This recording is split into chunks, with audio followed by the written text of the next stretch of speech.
नमो हरिहंताणम, नमो सिद्धाणम, नमो आयरियाणम, नमो उवचायणम, नमो लोय सव्व साहुणम, एसो पंचनमोक्कारो सव पावपणासणो मंगलानंच सव्यसिंह पद्मम होय मंगलम। ओम ह्रीं श्री आदिनाथाय नमो नमः।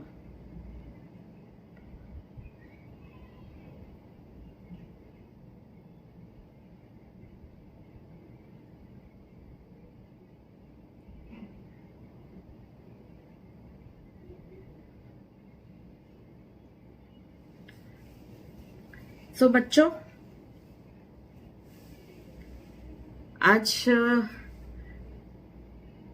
आज का जो टॉपिक है वो है अयमुत्ता मुनि। इतनी इंटरेस्टिंग स्टोरी है क्योंकि अयमुत्ता मुनि ने जब दीक्षा ली उनकी एज ओनली 8 इयर्स की थी, 7 इयर्स की थी जब उन्होंने दीक्षा ली। उसके बाद क्या हुआ, 1 ईयर के अंदर, मतलब उनको जब 8 इयर्स हुआ था तभी उनको केवल ज्ञान हो गया। Just imagine, only 8 years old लड़का केवल ज्ञानी हो गया है। ये है कौन अयमुत्ता मुनि? ये क्यों दीक्षा लेते हैं? इनको दीक्षा के भाव क्यों होते हैं? फिर इनको केवल ज्ञान क्यों हो जाता है इतनी जल्दी, जबकि इनके गुरु गौतम स्वामी को अभी भी केवल ज्ञान नहीं हुआ है? तो ये सब है क्या? ये स्टोरी में हम क्या सीखेंगे, हमको क्या समझ में आएगा ये स्टोरी में, ये हम जानते हैं आज अयमुत्ता मुनि, बाल अयमुत्ता की स्टोरी में। और इसके साथ साथ हम कंबाइन करेंगे एक सूत्र जिसको हम बोलते हैं इरियावहियम सूत्र। वो सूत्र क्या है, क्यों बोलते हैं, कब बोल सकते हैं, उसका इम्पोर्टेंस क्या है, ये हम सब इस क्लास के साथ यही क्लास में हम ले लेंगे। सो हम शुरू करते हैं। ये है उस जमाने की बात जब महावीर भगवान खुद हाजिर थे, महावीर भगवान खुद थे। सो अयमुत्ता मुनि जो है वो महावीर भगवान के समकालीन थे। समकालीन मतलब एक ही टाइम पे रहने वाले। तो अयमुत्ता, उनका नाम था अयमुत्ता। 6 इयर्स ओल्ड छोटा सा लड़का, वो एक गांव में रहता है। उस गांव का नाम है पोलासपुर। पोलासपुर गांव में राजा, जिसका नाम है राजा विजय, और उनकी वाइफ यानी महारानी श्रीमती, इनका एक लड़का जिसका नाम है अयमुत्ता। सो अयमुत्ता इतने खुश वातावरण में जन्म लेता है और वो बड़ा हो रहा है। बहुत हैप्पी फैमिली है क्योंकि वो किंग की फैमिली है, बहुत ही पैसे वाले, बहुत ही आराम से रहने वाले। ऐसे फैमिली में अयमुत्ता का जन्म हुआ। अयमुत्ता बहुत ही छोटा था, इसलिए वो हमेशा अपना टाइम खेल के पास करता था, या फ्रेंड्स के साथ था, या मम्मी के साथ घर पे रहता था। तो कुछ भी करता था वो। तो क्या हुआ, एक बार जब बच्चे सब बाहर खेलते थे तभी गौतम स्वामी, जो महावीर भगवान के पहले नंबर के गणधर थे, गौतम स्वामी गोचरी के लिए बाहर निकले थे। अब हुआ ऐसे कि वो गोचरी लेने के लिए उनके हाथ में पात्रा था और वो साधु के वेश में थे, कपड़ों में, या नहीं होंगे कपड़ा, वो पता नहीं है, बिकॉज उस समय में कपड़े नहीं चलते थे। तो साधु के वेश में थे, उनके बाल भी निकले हुए थे। तो ये अयमुत्ता उनको देख लेता है और वो खुश हो जाता है कि मैं आज एक साधु को मैंने देखा।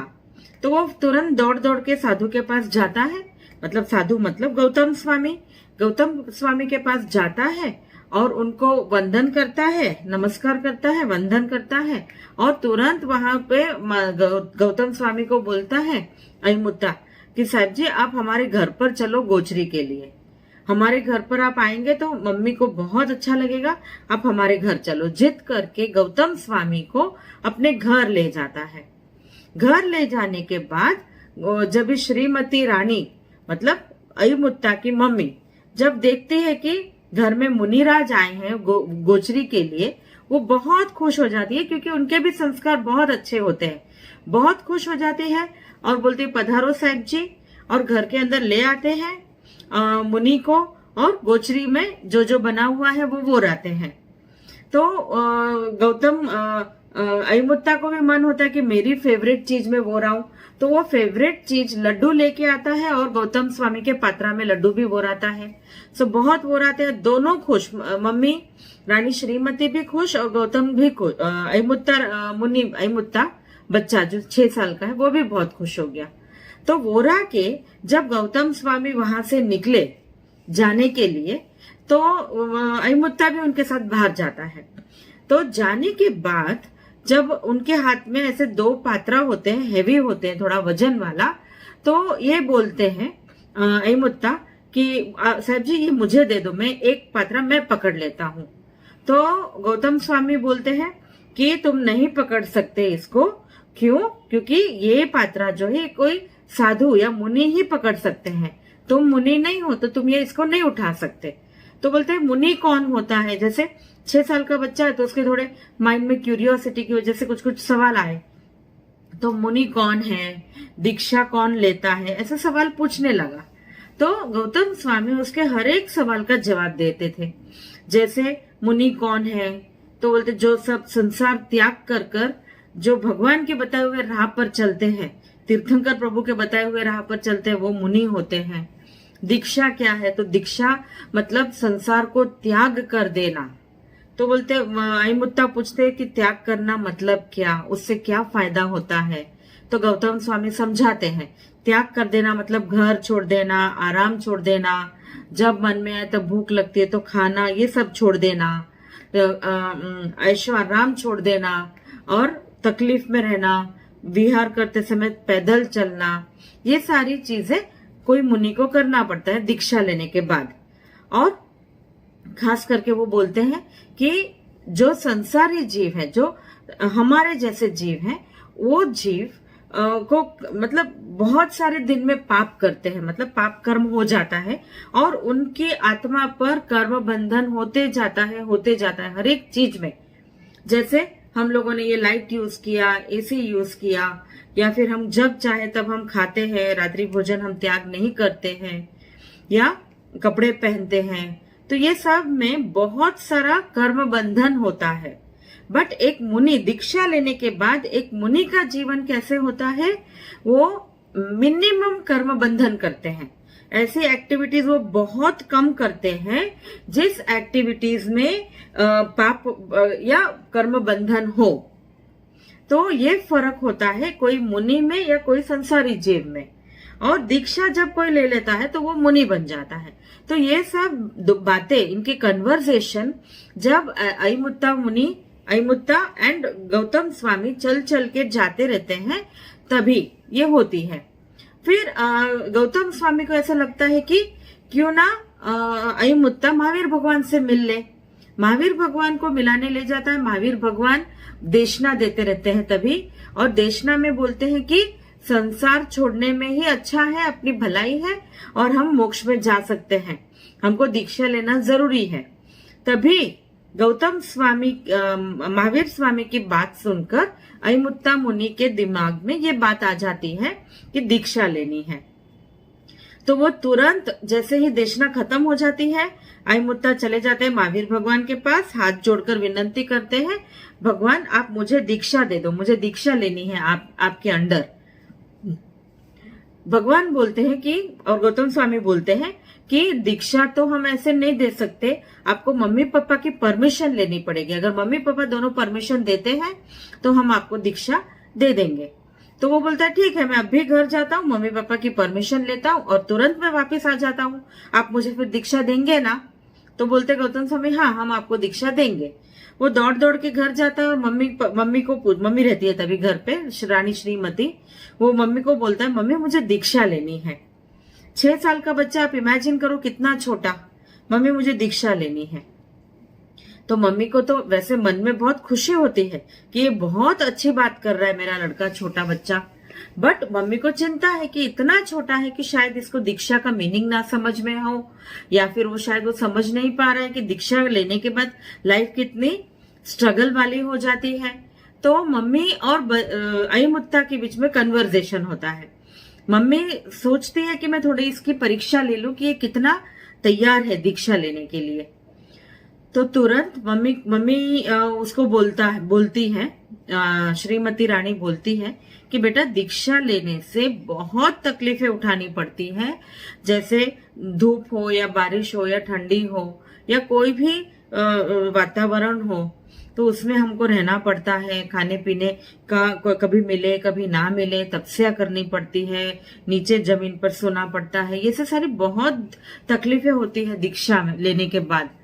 तो अहिमुत्ता बोलता है, अहिमुत्ता का जो जवाब है वो आप सुनना और समझना, क्योंकि वो इतना अच्छा जवाब देता है मम्मी को।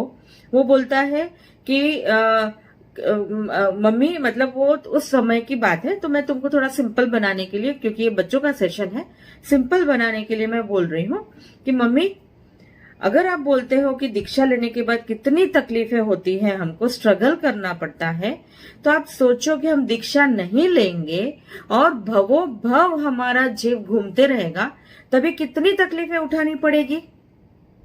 तो इससे अच्छा बेटर ये नहीं है कि मैं दीक्षा लेकर अभी इस भव में तकलीफ उठाकर फिर मोक्ष में चले जाऊं और हमेशा के लिए तकलीफों से दूर हो जाऊं। ये जवाब था अहिमुत्ता का मम्मी के लिए। मम्मी को, मम्मी जब सवाल पूछती है कि तकलीफें कितनी होती है दीक्षा लेने के बाद, तब ये जवाब मिलता है। फिर मम्मी को ऐसे मन में बहुत खुशी होती है कि मेरा बच्चा जो अहिमुत्ता है, छोटा बच्चा, वो समझ गया है दीक्षा क्या है। फिर भी वो और एक उसको टेस्ट लेना चाहती है, तो मम्मी वापस अहिमुत्ता को और एक क्वेश्चन करती है और बोलती है कि बेटा, हम दोनों अभी तो बच्चे हैं, तुम बच्चे हो, हम दोनों छोटे हैं मम्मी पापा, लेकिन कुछ सालों के बाद हम दोनों बूढ़े हो जाएंगे, तभी हमारा ध्यान कौन रखेगा? तुम तो दीक्षा लेकर चले जाओगे, फिर हमारा ध्यान कौन रखेगा? तब मम्मी ऐसे सवाल करती है, तब अहिमुत्ता बोलता है, बच्चा जो है 6 साल का, बोलता है कि मम्मी, आपको पता है कल क्या होने वाला है? हमको पता है? किसी को पता है हमारे भविष्य में क्या लिखा है? नहीं पता। तो फिर आप ऐसे कैसे बोल सकते हो कि आप बड़े हो जाएंगे तब मैं आपका ध्यान रखूंगा या नहीं रखूंगा? अभी मुझे दीक्षा लेकर मुझे मेरे मोक्ष के मार्ग पर चलना है, तो मैं दीक्षा लूंगा। अगर मैं दीक्षा लेकर जाता हूं तो आपको भी तकलीफ नहीं होगी, आपका भी कोई ना कोई रास्ता जरूर निकल जाएगा फ्यूचर में, जब आप बड़े हो जाएंगे तब। इसीलिए आप मुझे परमिशन दे दो। तो मम्मी समझ गई कि ये बच्चा समझ गया है दीक्षा क्या है और कैसे हमको दीक्षा लेने के बाद कैसे लाइफ जीना है, इसलिए ये समझ गया है। और फिर मम्मी बहुत मन में खुश हो जाती है कि बच्चा अहिमुत्ता समझ गया अभी, और मम्मी ने मन ही मन परमिशन दे दिया। बट मम्मी ने अहिमुत्ता को ये बोला कि जब पापा आ जाएंगे राजा विजय, तो उनसे परमिशन ले लेना, वो भी हाँ बोलेंगे तभी तुम दीक्षा ले सकते हो। फिर पापा कुछ दिनों में ही पापा ने भी हाँ बोल दिया और मम्मी पापा दोनों की परमिशन मिल गई। अहिमुत्ता दौड़ते दौड़ते चले गए गौतम स्वामी के पास और बोला कि गौतम स्वामी, अभी मुझे आप दीक्षा दे दो, मैं तैयार हूँ। मम्मी पापा भी परमिशन दे चुके हैं। और फिर अहिमुत्ता की दीक्षा हो जाती है महावीर भगवान के अंडर, और वो 6 या 7 साल का होता है जब उसकी दीक्षा होती है। दीक्षा लेने के बाद वो बहुत ही अच्छा लाइफ जीता है, एक मुनि की लाइफ। जैसे जैसे मुनि भगवंतों को करना चाहिए वैसे वैसे वो सीखता जाता है और करते जाता है। बाद में क्या हुआ, एक बार एक इंसिडेंट ऐसे हो गया कि अहिमुत्ता, जिसका नाम बाद में पड़ा बाल मुनि अहिमुत्ता, क्योंकि वो छोटे मुनि थे, बहुत छोटे, तो उनको सब बोल रहे थे बाल मुनि अहिमुत्ता। तो बाल मुनि अहिमुत्ता जब गोचरी के लिए जा रहे थे, दोपहर का समय होगा, गोचरी के लिए जा रहे थे, तो बारिश हो चुकी थी और वहां पे एक छोटा सा पानी का एक ऐसा थोड़ा जमा हो गया था एक जगह पर। वहां पे गांव के बच्चे ऐसे छोटे छोटे पत्ते होते हैं ना, लीव्स होते हैं, तो उसके बोट बनाकर घुमा रहे थे, चला रहे थे वो पानी में, और बहुत ही मजा आ रहा था बच्चों को। तो अहिमुत्ता ने देखा कि ये बच्चे तो खेल रहे हैं, एंजॉय कर रहे हैं, कितना मजा आ रहा है इनको, तो चलो मैं भी इनके साथ खेलता हूँ। ऐसे सोचकर अहिमुत्ता चले गए और उनके हाथ में जो पात्रा था, जो एक वुडन का होता है, जो फ्लोटिंग मटेरियल होता है, वो पात्रा, उसका ढक्कन निकालकर वो पात्रा को वहां पर लेके गए और पानी में रखकर वो बोट के जैसे वो पात्रा को चलाने लगे। और उनको भी मजा आने लगा और वो चलाने लगे ऐसे ऐसे करके पानी में, और उनको मजा आ रहा था। और बच्चे अपने अपनी बोट चला रहे थे, मजा आ रहा था, बहुत मजा कर रहे थे। बच्चा है छोटा, खेलने में लग गया, उसका मन लग गया वहां पर। तब क्या होता है कि दूसरे मुनि, जो और बहुत सारे मुनि थे ना उनके ग्रुप में, तो दूसरे मुनि वहां से पास हो रहे थे। उन्होंने देखा ये अयमुत्ता तो क्या, बालमुनि अयमुत्ता क्या कर रहे हैं, ये तो कच्चे पानी में खेल रहे हैं। ऐसे नहीं चलता है पानी में खेलना, क्योंकि ये है कच्चा पानी है और किसी भी मुनि को कच्चे पानी को टच करने की परमिशन नहीं है। तो ये सोचकर वो महाराज साहब आ जाते हैं और बालमुनि अयमुत्ता को बोलते हैं कि बालमुनि आप ये क्या कर रहे हो, आप कच्चे पानी में खेल रहे हो, आपको पता नहीं कि इसका कितना पाप लगता है, आप ऐसे कच्चे पानी को टच नहीं कर सकते, आप तो मुनि बन गए हो, अभी आप महाराज साहब बन गए हो, आप ऐसे टच नहीं कर सकते। ऐसे बोलकर वो अपने रास्ते चले जाते हैं। और बालमुनि अयमुत्ता को ये सुनकर इतना फील होता है, बुरा लगता है कि ये मैंने क्या किया, क्यों मैंने ध्यान नहीं किया कि मुझे कच्चे पानी में नहीं खेलना है, क्यों मैं भूल गया कि मैं एक मुनि हूं, क्यों मैं भूल गया कि मेरे लाइफ के कुछ नियम है, कुछ रूल्स एंड रेगुलेशंस है, उसके मुताबिक ही मुझे जीना पड़ेगा, क्यों मैं भूल गया। तो ये सोच के वो तुरंत उपाश्रय में वापस चले आते हैं। और आने के बाद उनको मालूम होता है कि जब भी कोई मुनि गोचरी के लिए जाते हैं या किसी भी काम से बाहर जाते हैं और वापस आते हैं, तो वापस आने के बाद उनको इरिया वह्यम का सूत्र बोलना पड़ता है। ये इनको मालूम है अयमुत्ता को। तो बालमुनि अयमुत्ता घर पे आते हैं, उपाश्रय में आते हैं और तुरंत प्रायश्चित मतलब प्रतिक्रमण बोलते हैं जिसको, मिच्छामि दुक्कडम जिसको हम बोलते हैं, वो प्रतिक्रमण यानी कोई भी पाप हमने किया है उस चीज का हम प्रायश्चित करते हैं, तो उसको बोलते हैं प्रतिक्रमण। यानी इरिया वह्यम सूत्र भी एक टाइप ऑफ प्रतिक्रमण है। और उन्होंने तुरंत कौसक मुद्रा में खड़े होकर इरिया वह्यम सूत्र बोलना शुरू कर दिया, इतने भाव से कि उनको इतना फील हुआ कि ये मेरे से इतनी बड़ी गलती कैसे हो गई। मैंने पानी के जीव, कादव के अंदर या हवा के जीव या कोई भी जीव, एक इंद्रिय जीव, मट्टी, वनस्पति, ये सबको मैंने तकलीफ पहुंचाई, इन जीवों को मैंने तकलीफ पहुंचाई। ये मेरे से भूल हो गई है, बहुत बड़ी गलती हो गई है।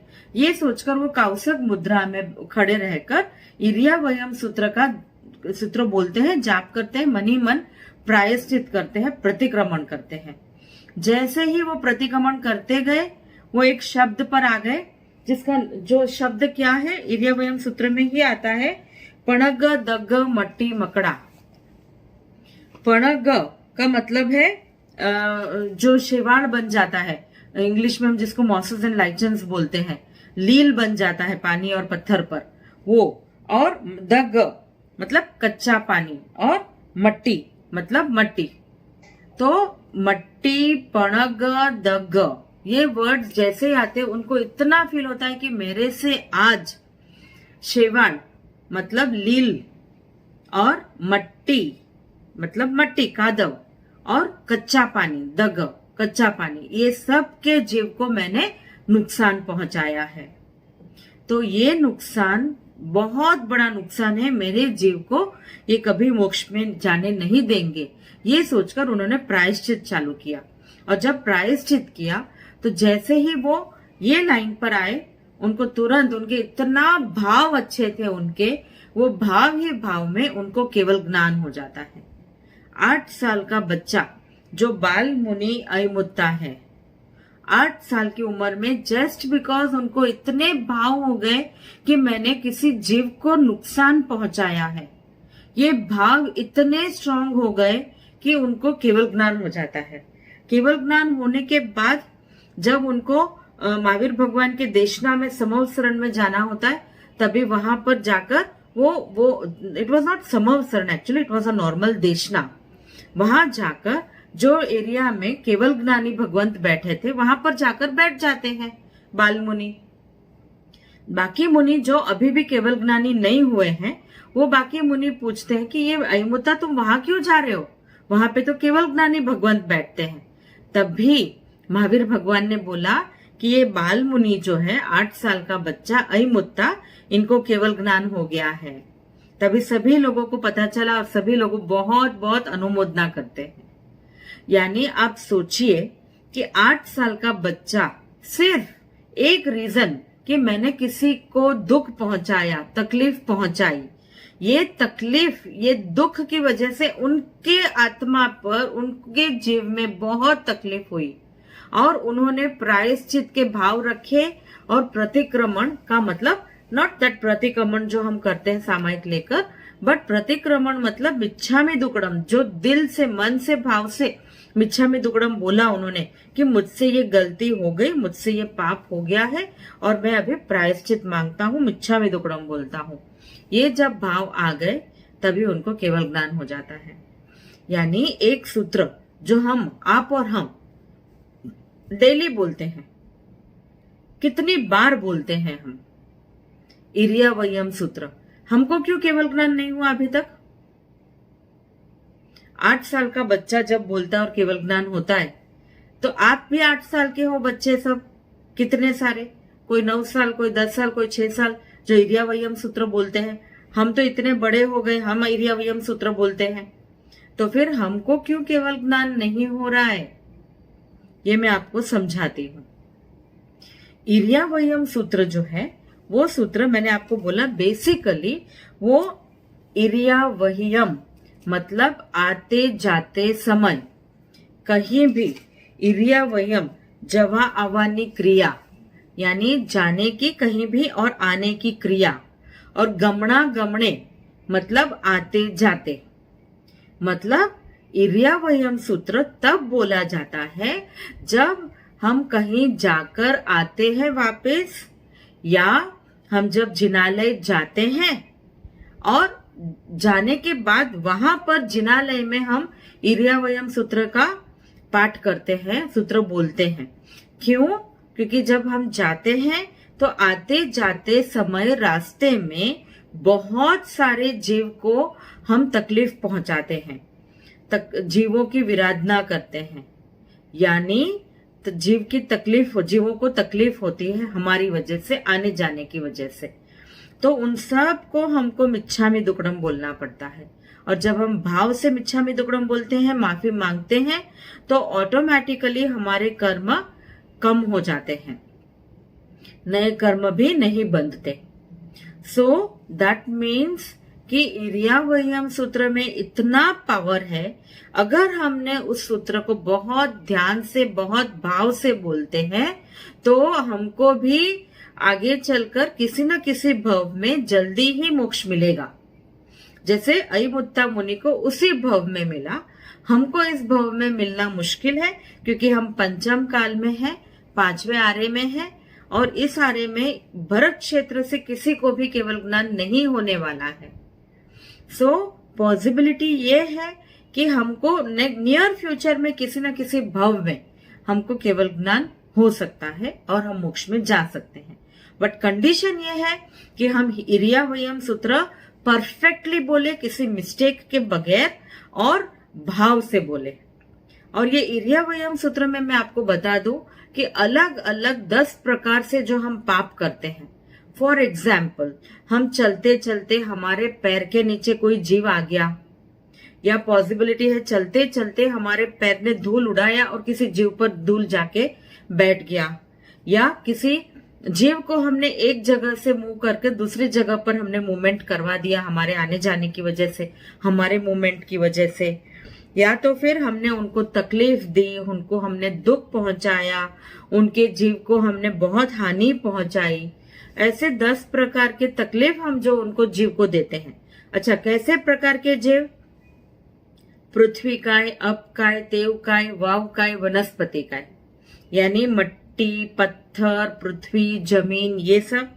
अप काय आग के जीव, वनस्पति काय झाड़ फूल, नील जो नील फूल जम जाता है वो, पृथ्वी काय आपका, तेव काय मतलब तेव काय इज अग्नि के जीव, वायुकाय इज वायु के जीव, वनस्पतिकाय इज झाड़, फूल, फल वगैरह, और एकिंद्रिय, बेंद्रिय, तेंद्रिय, चौरिंद्रिय और पंचेंद्रिय किसी भी इंद्रिय वाले जीव, जैसे अगर हमने पानी में खेला तो वो एकिंद्रिय जीव होंगे। अयिमुत्ता मुनि ने एकिंद्रिय जीव को तकलीफ पहुंचाया था, कच्चे पानी में जो जीव होते हैं उनको। और एकिंद्रिय, बेंद्रिय छोटे छोटे इंसेक्ट होते हैं, कीड़ी मकोड़े वगैरह तेंद्रिय जीव होते हैं। चौरिंद्रिय जीव जैसे स्पाइडर्स वगैरह होते हैं।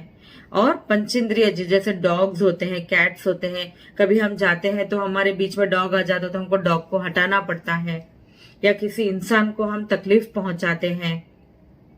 तो ऐसे एकिंद्रिय, बेंद्रिय, तेंद्रिय, चौरिंद्रिय, पंचेंद्रिय जीव को 10 प्रकार से जो हम तकलीफ पहुंचाते हैं, पैर रख देते हैं, दबा देते हैं, उनके जीव को, उनके शरीर को तकलीफ होती है, उनको एक जगह से मूवमेंट करके दूसरे जगह पर रख देते हैं, बाय मिस्टेक हमसे हो जाता है, कोई दब जाता है।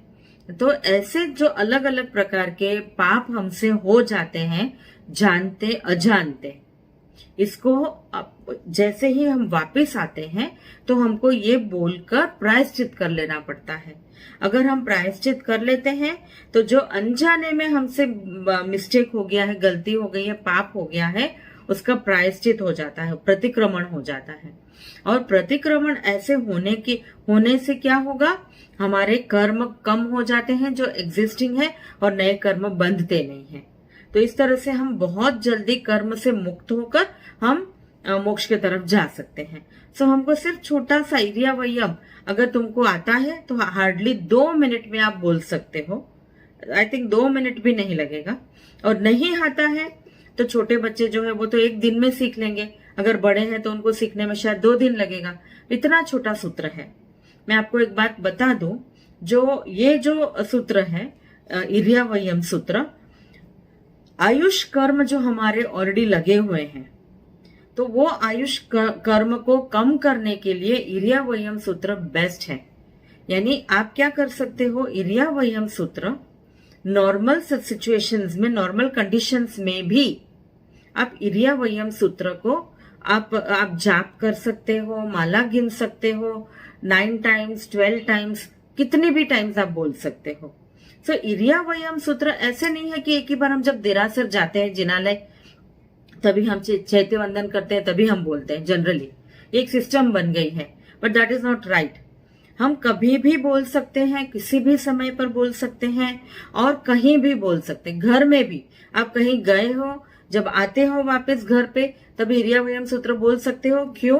क्योंकि गमना गमने, इरिया वही आए, मतलब आते जाते क्रिया में, गमना गमने मतलब आने के टाइम या जाने के टाइम किसी भी प्रकार का अगर आपने जीव को हानि पहुंचाया, तकलीफ पहुंचाया, एकिंद्रिय, बेंद्रिय, तेंद्रिय, चौरिंद्रिय, पंचेंद्रिय जीव, और दूसरे हैं, देखो ये इसमें आता है गमना गमने, पाण कमणे, बीय कमणे, हरिय कमणे, मतलब बीज हो, पत्ते हो, ओसा मतलब झाकड़, मतलब डेव जो पानी का भाग होता है घास फूस पे, वो, उत्तिंग कीड़ी मकोड़े, पणग, नीलफूल, दग कच्चा पानी, माटी, मट्टी, कादव, मकड़ा, संताना, छोटे छोटे स्पाइडर या छोटे छोटे इंसेक्ट्स, संकमणे, पग से हमारे पांव से लग जाते हैं। ऐसे कोई भी जीव को अगर मैंने विराधना की है, तकलीफ दी है, तो मैं मन से मिच्छामि दुक्कडम बोलता हूं या बोलती हूं। सो ये है इरियावयम का इम्पोर्टेंस, सिग्निफिकेंस। और इस सिग्निफिकेंस में हमको एक बात तो ये क्लियरली समझ में आ जाती है कि हम कहीं भी आते जाते, हमने कहीं भी गलती से कुछ अगर पाप हो गया हो हमसे, तो हम डेफिनेटली उसका प्रायश्चित कर हमारे कर्म को हम कम भी कर सकते हैं, और हमारे कर्म, नए कर्म बंधन से भी हम बच सकते हैं। और ये करने से क्या होगा, हमारे कर्म हमारे आत्मा से जल्दी कम होना शुरू हो जाएंगे, और वन फाइन डे किसी न किसी वेरी नियर फ्यूचर के भव में हम भी मोक्ष में जा सकते हैं।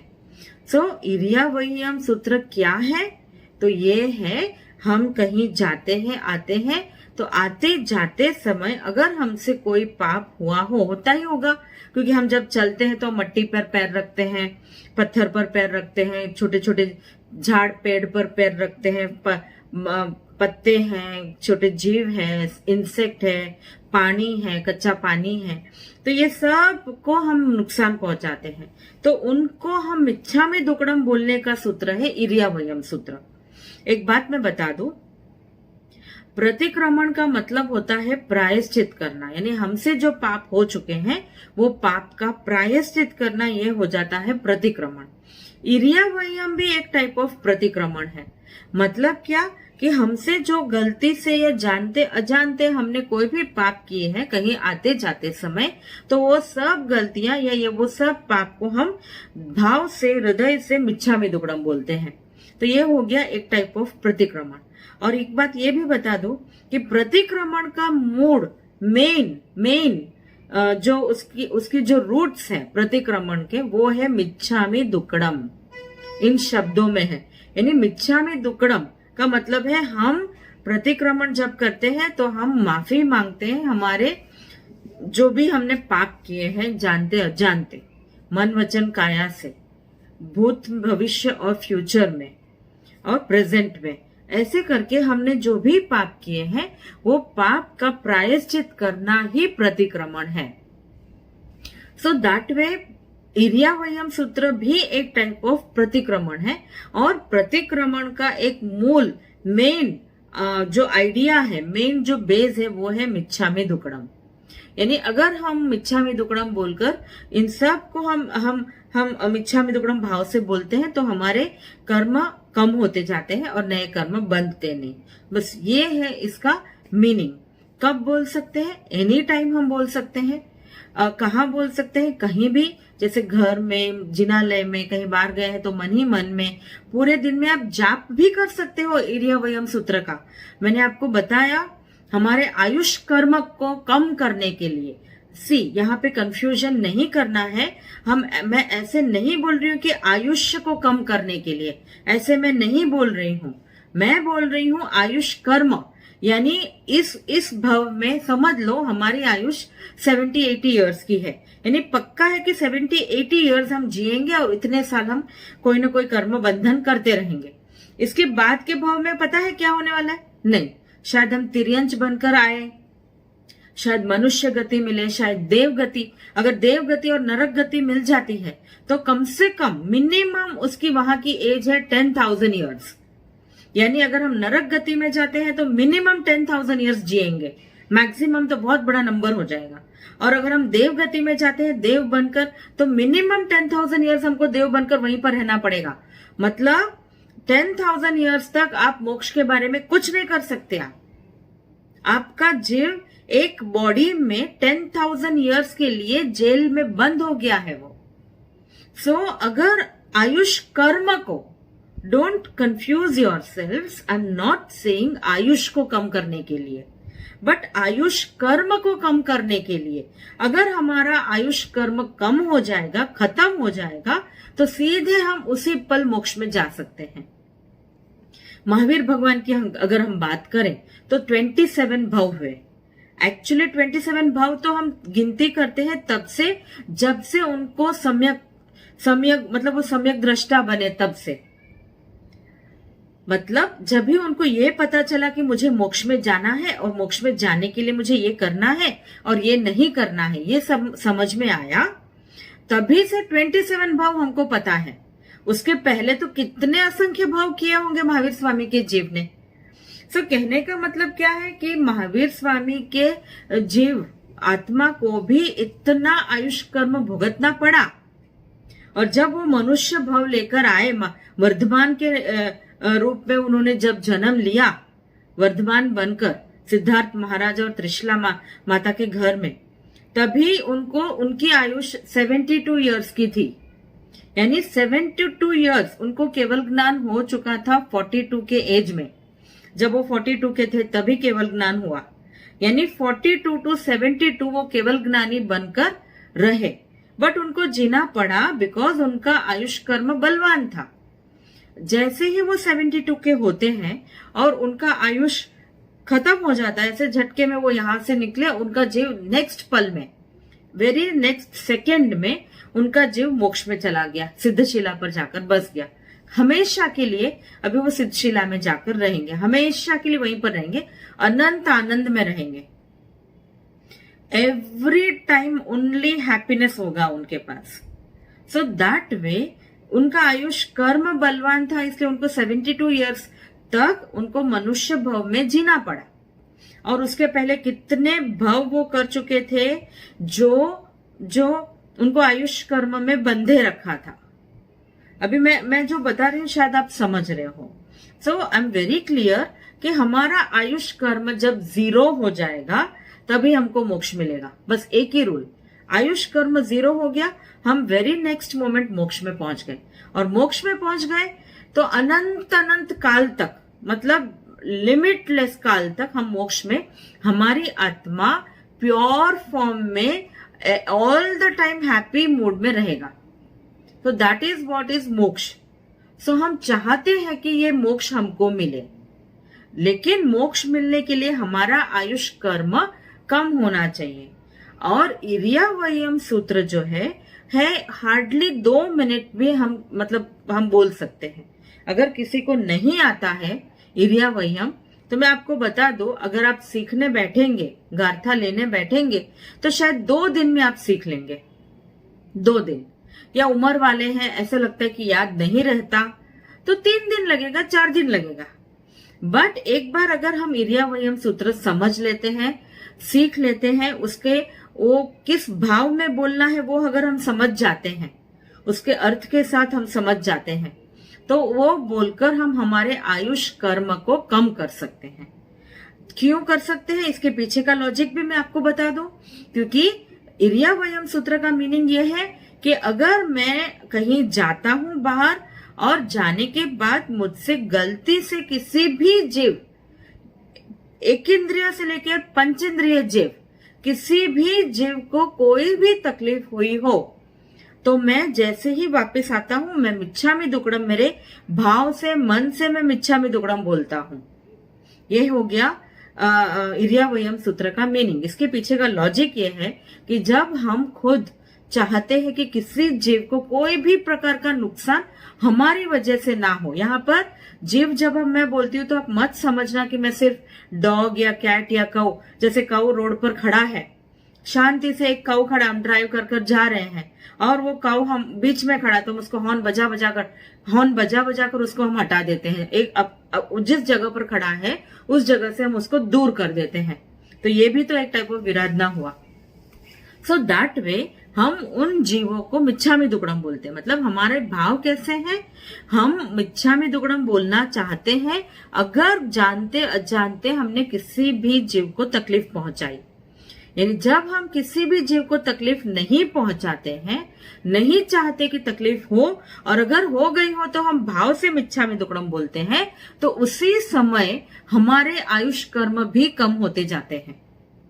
यानी अगर हम भाव से बोलेंगे तो पक्का आज नहीं तो 2-4 भाव में, 8-10 भाव में जल्दी से जल्दी हम मोक्ष में जा सकते हैं, क्योंकि इरियावयम भाव से बोलने से आयुष कर्म कम हो जाएगा। यानी ये भाव के बाद ये भाव के बाद ये भाव, फिर उसके बाद ये भाव, ऐसे हम जो चक्र में घूमते रहते हैं, जन्म और मरण का चक्र है, एक भाव से दूसरा भाव, एक गति से दूसरी गति, ये सारा कुछ खत्म हो जाएगा अगर हम इरियावयम समझते हैं, बोलते हैं और भाव से बोलते हैं। तो दैट इज द सीक्रेट। इरियावयम सूत्र सीखना बहुत जरूरी है, और सीखने के बाद उसको भाव से बोलना उतना ही जरूरी है। हम देरासर जाते हैं, चैत्य वंदन करते हैं, करने से पहले हम जाकर बोलते हैं झमी बड़ी मेरे, क्या मतलब है? एक इंद्रिय बेंद्रिय तेंद्र चौंदे पंचेंद्रिय अभिवतिले से संगय संगठिया परिया खिलामिया, देयर इज नो मीनिंग। मैं सिर्फ एक बात कहना चाहती हूँ कि इसका भाव आप समझ लो, अर्थ समझ लो। हम 10 प्रकार से जीव को नुकसान पहुंचा सकते हैं।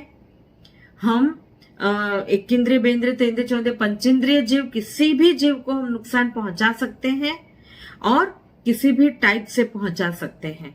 ये है इस इरियावयम सूत्र का मूल बेस। और उन सब को हम भाव से, हम भगवान की सिद्ध परमात्मा, अरिहंत देव, साधु साध्वी और उपाध्याय और आचार्य भगवंत की साक्षी में हम उन सब को मिच्छामि दुक्कडम बोलते हैं अपने भाव से। यानी जब नेक्स्ट टाइम हम इरियावयम सूत्र बोले तो हम सिर्फ ये भाव रखते हैं कि आते जाते समय मुझसे कोई भी जीव की विराधना हुई हो, तकलीफ हुई हो, मेरी वजह से जानते अजानते किसी को भी कोई भी नुकसान हुआ हो, तो मैं भाव से मिच्छामि दुक्कडम बोलता हूँ। बस इतना ही करना है। बस इतना करने से हमारा आयुष कर्म कम हो जाएगा और गारंटी जल्दी से जल्दी हम मोक्ष में जाएंगे। जब भी आप फ्री बैठे होते हो, कभी दिन में समय है, तो मन ही मन में आप इरियावयम का जाप भी कर सकते हो। आप इरियावयम की माला गिन सकते हो 12 टाइम्स, 27 टाइम्स, 108 टाइम्स। आप माला भी गिन सकते हो, जाप भी कर सकते हो। ये सारा कुछ इरियावयम सूत्र करने के मैं रास्ते में मेथड्स बता रही हूँ। हम सिर्फ इतना जानते हैं कि देरासर जाते हैं, चैती वंदन करते हैं या चैती वंदन नहीं करते, थोड़ी जल्दी में होते हैं, तो सिर्फ इरियावयम सूत्र बोलकर एक लोगस का काउसक कर हम वहां से भागते हैं। क्यों? क्योंकि एक फॉर्मेलिटी हो गई है, करना पड़ेगा। हमारे वडीलों ने हमको सिखाया, हमारे गुरु भगवंतों ने हमको सिखाया। गुरु भगवंतों ने, वडीलों ने तो बहुत कुछ सिखाया, लेकिन हम सीखे नहीं। बस ये बात समझ लेना है कि इरियावयम सूत्र क्या है, हम कब बोल सकते हैं, कैसे बोल सकते हैं, इस बोलने के पीछे हमारे भाव कैसे होने चाहिए और क्यों बोलना है, इरियावयम सूत्र के अंदर उसका भावार्थ क्या है, उसके शब्दार्थ क्या है। तो ये सब हम जब बोलते हैं तो डेफिनेटली हम जल्दी से जल्दी मोक्ष में जाएंगे। सो अभी एक निश्चय ये कर लेना है, एक डिटर्मिनेशन कर लेना है कि इरियावयम सूत्र भले हम एक बार बोले दिन में, बट ऐसे बोले कि हमारे भाव इतने उच्च हो, इतने अच्छे भाव हो और इतने प्रायश्चित वाले भाव हो कि मैंने सचमुच में आते जाते समय मैंने किसी जीव को तकलीफ पहुंचाई। बस ऐसे भाव से हम 1 टाइम भी बोलेंगे तो भी हमारे कर्म कम हो जाएंगे और नए कर्म बंधेंगे नहीं। ऐसे हम डेली 1 टाइम बोल सकते हैं, देरासर में जाते हैं तभी बोल सकते हैं, सोते समय बोल सकते हैं, कभी भी बोल सकते हैं, मन में जाप भी कर सकते हैं। तो हम निश्चय नक्की कर लेंगे कि आज से हम इरियावयम बोलेंगे। अगर नहीं आता है तो सीखेंगे और बोलेंगे तो भाव से बोलेंगे। मन के अंदर भाव ऐसे होने चाहिए कि पूरे के पूरे प्रतिक्रमण के भाव, प्रायश्चित के भाव। अगर ऐसे भाव रखकर हम बोलेंगे तो सच में हम इतनी जल्दी हम हमारी कर्म की निर्जरा करेंगे और हम बहुत ही फास्ट मोक्ष में पहुंच जाएंगे। ये मैंने ट्राई किया। ये जो अयमुत्ता मुनि की स्टोरी बोलकर, बाल मुनि जो थे, वो स्टोरी के जरिए इरियावयम सूत्र क्या है और कैसे हम बोलते हैं और कब बोलते हैं और किस भाव से बोलना है, ये बोलने की दोनों टॉपिक को कनेक्ट कर मैंने समझाने की कोशिश की। आई होप कि आप समझ गए होंगे ये इसके पीछे के भाव क्या है। एंड मैं सभी से रिक्वेस्ट करती हूँ कि इरियावयम सूत्र तो जरूर सीखना चाहिए और नहीं आता है तो तुरंत सीख लो, 2-3 दिन में आ जाएगा। अगर जेंट्स है, जेंटलमैन, वो अपने काम पे जाते हैं तो आते जाते समय रास्ते में भी उनका जाप कर सकते हैं, ऑफिस या दुकान पर पहुंचकर कर सकते हैं। हार्डली अगर आ जाएगा तो 1 मिनट या 2 मिनट के अंदर हम बोल सकते हैं, या रात को सोते समय भी हम बोल सकते हैं। ये सभी को बोलना चाहिए, वेदर लेडीज है, जेंट्स है, बच्चे हैं। अयमुत्ता मुनि का टॉपिक ऐसा था इसलिए मैंने बच्चों को खास मैंने इनवाइट किया था इस सेशन के लिए। बट इतना इंटरेस्टिंग टॉपिक और इतना इजी सूत्र जो भगवान महावीर ने हमको दिया है, और अगर हम इसके बारे में जानते भी ना हो, इसका इंपॉर्टेंस हमको पता ही ना हो, और हम इसको बोलते हैं तो एक फॉर्मेलिटी के जैसे बोलते हैं, तो हम ये भाव हम वेस्ट कर रहे हैं। ये इंटेलिजेंस हमको जो मिला है, ये जो याद शक्ति, ये जो समझने की शक्ति, हम संगनी जीव बनकर आए हैं, ये सब वेस्ट जा रहा है। इसलिए मेरी आपसे रिक्वेस्ट है कि इस सूत्र को अगर नहीं आता है तो सीख ले, और बहुत इजी है, बिलीव मी, बहुत इजी है और तुरंत आ जाएगा। और सीखने के बाद इसको हम डेली बोले, इसका जाप करें, इसकी माला गिने। बस भाव बहुत उत्कृष्ट होने चाहिए, मन में ऐसे भाव हो, प्रायश्चित के, प्रतिक्रमण के, मिच्छामि दुक्कडम के भाव कर हम बोलेंगे तो nothing can stop us from going to moksha soon. सो आज के सेशन में अगर मेरे से कोई भी बात ऐसी बोली गई हो जानते अजानते बाय मिस्टेक, जो जिनवाणी के खिलाफ हो, जो जिनाग्ना के खिलाफ हो, तो मैं मिच्छामी दुक्कड़म बोलकर माफी मांगती हूँ। मैं मानती हूँ कि मैं बहुत ज्ञानी नहीं हूँ, बट मैं बस ट्राई करती हूँ कि जितना मेरे पास नॉलेज है मैं इसको स्प्रेड करूँ। आप सभी वीडियोस देखिए, यूट्यूब चैनल भी है, उसमें सब्सक्राइब करिए, लाइक करिए, कमेंट भी करिए, और आप मुझे भी पर्सनल में भी आप मुझे कोई भी सजेशन दे सकते हो। Most welcome, I am ready to accept anything.